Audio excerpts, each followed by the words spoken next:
My sister posted a poll online about my 9-year-old daughter. What's worse, her crooked haircut or her nasty attitude? Family voted and made fun of her in the comments section while she was crying her eyes out in the bathroom. When I found out, I didn't cry. I did this. 5 hours later, they regretted everything. At the time, I didn't know what I was walking into. If I had, maybe I would have braced myself. Maybe I would have prepared. But I didn't. I just came home on a Saturday evening expecting the usual noise, the smell of dinner, the TV buzzing. Instead, it was quiet.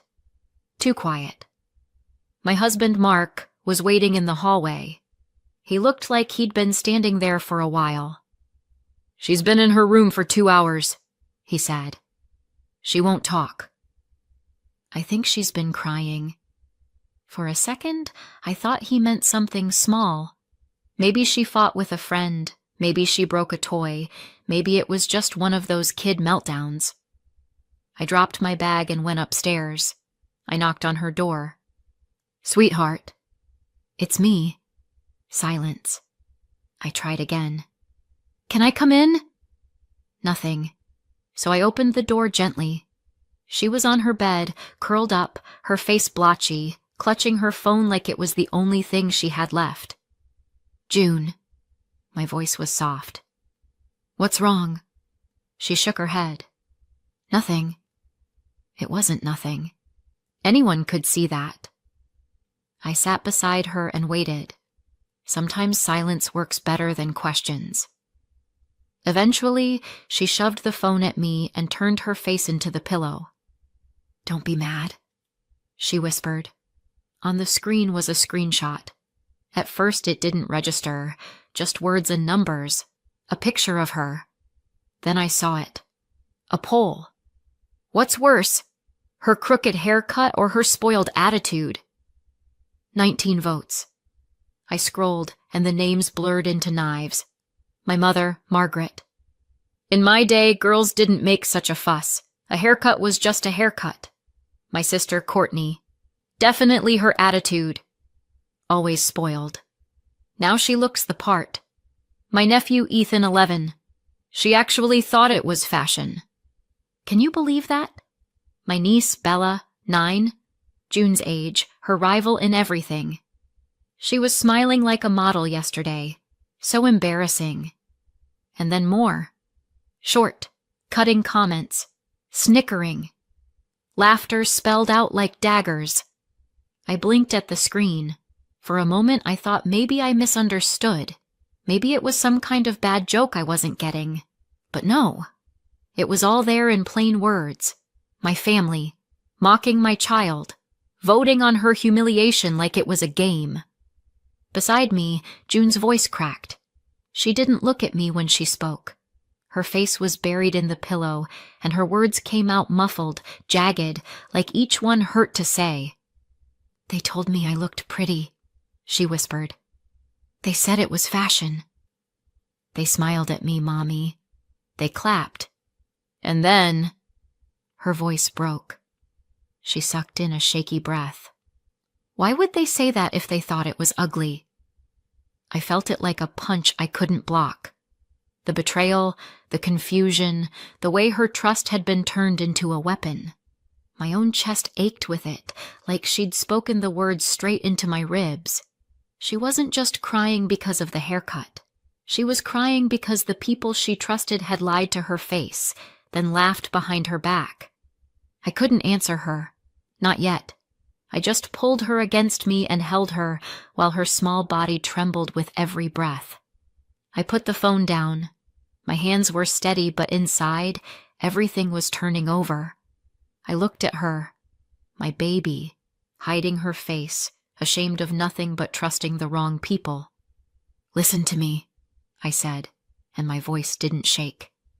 "This isn't about you. It's about them. You are beautiful. You are kind. And you believed them, which only shows how much better you are than they are." She didn't answer, but she leaned into me, and I felt her shoulders tremble. I stayed there with her until her breathing evened out. When I finally went back downstairs, Mark was waiting. "Is she okay?" "She will be," I said. He nodded, but his eyes asked for more. I didn't give it. Not yet, because even then, I was still trying to process it myself.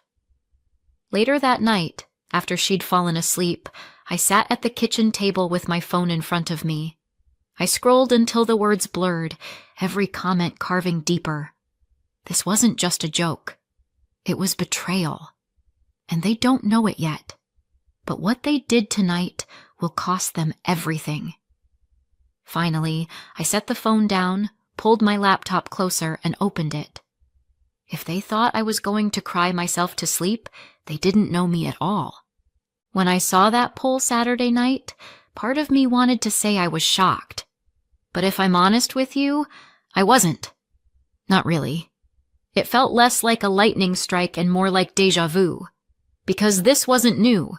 This wasn't the first time my family had laughed behind our backs. It was just the first time they'd aimed their poison at my daughter instead of me. And that was unforgivable. Courtney has always been the golden child. As far back as I can remember, she could do no wrong. She'd sing off key, the whole room clapped. She'd doodle something silly, everyone acted like she'd painted the Mona Lisa. Meanwhile, I was the quiet one. If I got straight A's, nobody blinked. If I asked why Courtney always got more attention, my mother, Margaret, shut me down with the same line every time. "You are just imagining it, Lydia. You're too sensitive. Maybe you've heard something like that before. It's code for don't complain, don't expect fairness, just take it." So I did. But let me be clear. I could take it when it was me. What I can't take is when they do it to my daughter. I'll give you one example that's burned into my memory.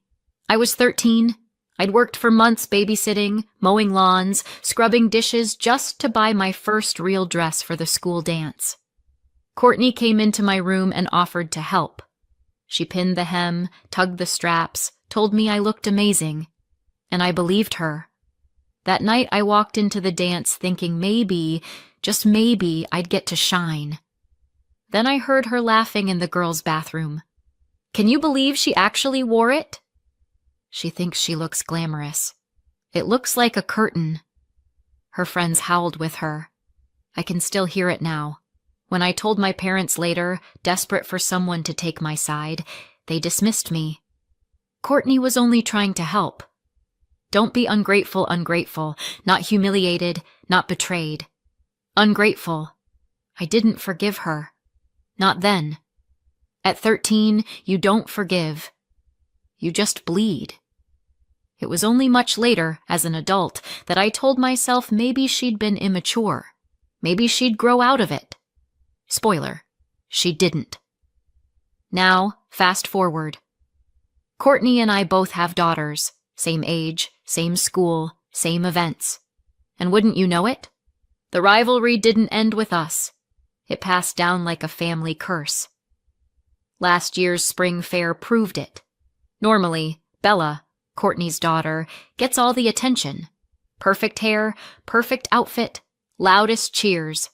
June, my daughter, would usually clap politely from the sidelines, but that year, June decided to make her own fairy costume.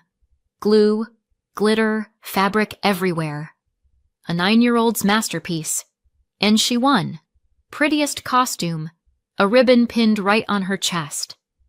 I will never forget June's face. Pure pride, pure joy.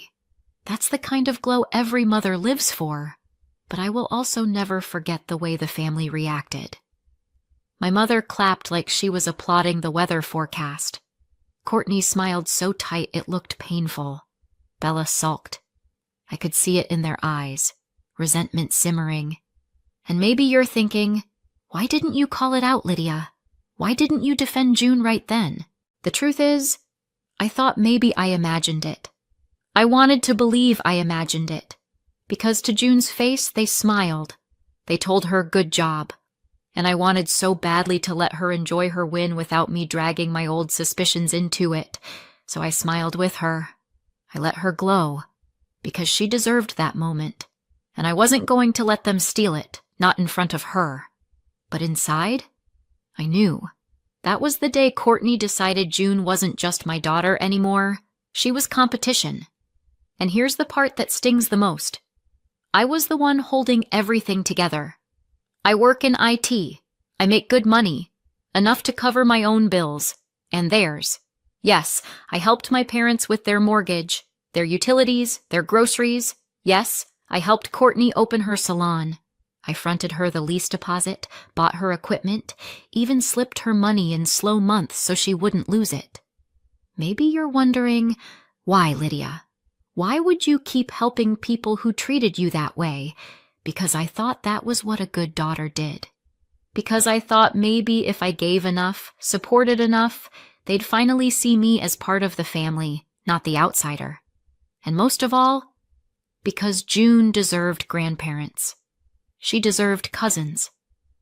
I didn't want her growing up lonely just because her mother had a toxic childhood. So I bit my tongue. I told myself I was buying peace. But the truth? I was just feeding their resentment. They hated me for having more.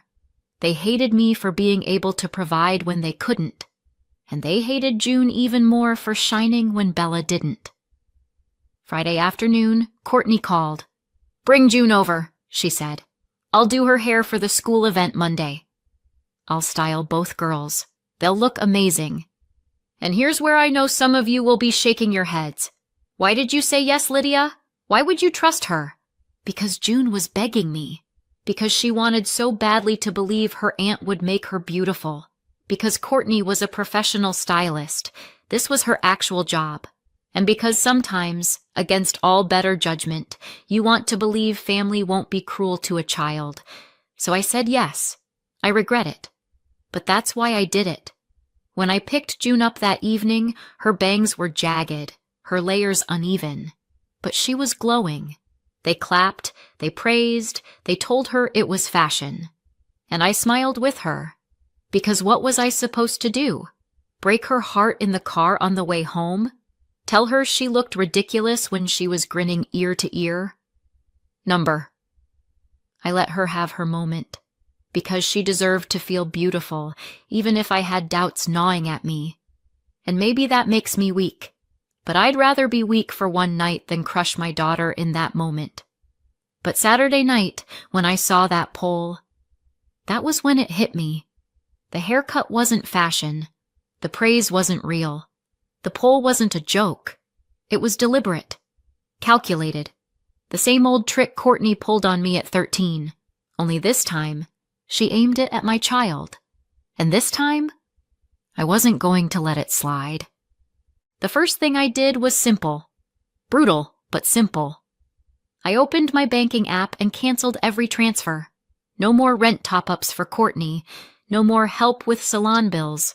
No more quietly covering my parents' utilities. It took 5 minutes, a couple of clicks. 5 minutes to end years of being their safety net. And before you judge me, maybe you're thinking, Lydia, that's harsh. They're still your family. Let me stop you. Family doesn't mock a 9-year-old in a group chat. Family doesn't set up a child for humiliation and then laugh while she cries. So no, they weren't my family anymore. They were debtors I'd been bailing out. And the Bank of Lydia just closed. The second thing I did was for June. First thing Sunday morning, I took her to the best salon in town. I told her we were going for pancakes afterward, but really, I needed her to see her reflection without shame. The stylist took one look at her hacked bangs and uneven layers and muttered under her breath, "This wasn't clumsy. Whoever did this didn't care how she'd feel." I wanted to say, oh, they cared. They cared a lot, just not about her. Instead, I held June's hand while the stylist worked her magic. Snip by snip, the damage was reshaped into a sleek little bob. When it was done, June stared at herself in the mirror. For a moment, she didn't say anything. Then slowly, the corners of her mouth lifted, and there it was, her smile. "You look perfect," I told her. "And tomorrow, you're going to walk into school with your head high. They don't get to take that from you. Because that's what this was about now. Not just fixing hair, but showing her what we do when people try to tear us down. We stand taller. That night, I turned my attention back to Courtney. Not with screaming, not with confrontation. I didn't need to. I had something better. The truth. I logged into the mom's group chat. The place where playdates are arranged, bake sales are planned, and reputations are made or broken in a single post. I didn't rant. I didn't exaggerate. I just told them what happened.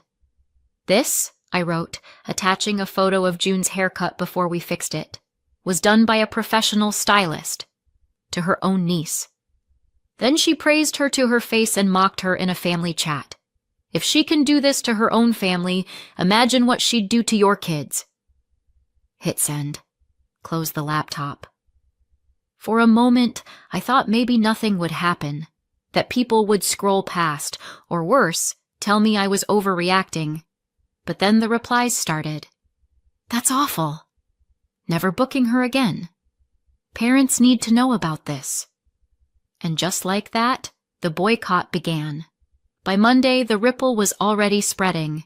A friend texted me, "Courtney's salon is half empty. People are talking." By Tuesday, another message. She had 2 no-shows this morning. Everyone's canceling. And by Wednesday, I knew she'd figured it out. The phone rang while I was cooking dinner, her name flashing across the screen. I almost didn't pick up. But then I thought, no, she needs to hear me. I pressed accept. "You!" she hissed, skipping hello entirely. "You're behind this!" "My clients are canceling left and right. You're trying to destroy me." I let her rant. "It was just a haircut," she snapped. "A joke. You've always been jealous, and now you're dragging me down with you." Her voice was shaking, though. That told me more than her words did. Finally, I said, calm as a stone, "I didn't destroy you, Courtney. I just told the truth. The rest? That's on you." And then I hung up. For years, I'd stayed quiet. I let them laugh at me, diminish me, use me. But this time, I spoke up. And all it took was the truth to bring everything crashing down. And here's the best part. They don't even know yet how much further they're going to fall. 2 days after Courtney's furious phone call, my phone lit up again. This time it was my mother. I could have ignored it. God knows I wanted to. But something in me wanted to hear what excuse she'd come up with. I swiped to answer. "Lydia," she snapped, skipping hello. "How could you do this?" "She's your sister. Her clients are canceling left and right. You really want to destroy her over a haircut? Over a silly joke in a chat?" I almost laughed. "A silly joke?" "You called my daughter spoiled," I said. My voice was calm, colder than I felt. "You laughed at her. And you've been laughing at me my whole life. Well, I'm done being your punchline." My mother gasped like I'd slapped her. "Families don't cut each other off." "Families don't humiliate children," I shot back. "You lost the right to call yourself my family the second you mocked my daughter." There was silence. Then she hung up. And just like that, I knew. The next round was coming. It didn't take long. Later that week, I heard a car in the driveway. Heavy footsteps. A knock sharp enough to rattle the frame. I opened the door and there they were. My mother, jaw set like granite, and Courtney, red-eyed and furious. Bella lingered in the background, arms folded, sullen. Courtney didn't waste time. "You've gone too far," she spat. "You're ruining me on purpose." My business? My life? All over a haircut? All over a little gossip? Her voice was shaking, but not from shame. From rage. My mother jumped in, voice rising like she was the injured party. "Do you understand what you've done? We can't pay the bills. Courtney can't keep her salon going. We can't keep the house without your help. Is this really worth tearing the family apart?" I felt something in me snap. All the years of swallowing it down, all the times I'd told myself don't make drama, gone. You want to talk about tearing a family apart? I said. You did that when you taught me I was never good enough. When you defended her while she humiliated me. When you let her laugh at me year after year and told me I was too sensitive. Courtney rolled her eyes like she was 12 again. Oh, please. You've always been jealous of me. That's what this is about. You can't stand that people like me more than you. I laughed then, dry, bitter. Jealous? Courtney, the only thing I'm jealous of is how you've managed to live your entire life without an ounce of self-awareness. Her face reddened, but I didn't stop. You want to know why your salon is empty? Because I finally told the truth. I didn't make up anything. I didn't twist anything. I showed people exactly what you did, and they decided they don't want you near their kids' hair. That's not on me. That's on you. Margaret's voice cracked, breaking through. We can't keep the house without your help. Please, Lydia, think of us that word again. Help. Always help. Always give. Always swallow. No, I said. You made your choices. Live with them. I'm not funding you anymore. I'm not swallowing my anger anymore. And you will never get near June again. Courtney's mask cracked then, for the first time. Her eyes darted away, then back at me. We can't pay the mortgage, she said, her voice ragged. You've destroyed me. There it was. The admission. And God, it should have felt satisfying. But mostly, it felt pathetic. No, Courtney, I said quietly. You destroyed yourself. I just stopped paying for it. Behind me, I felt Mark step closer. He put his hand on the door, a silent signal. I met my mother's eyes one last time. You wanted to know if it was worth tearing the family apart? Yes, it was.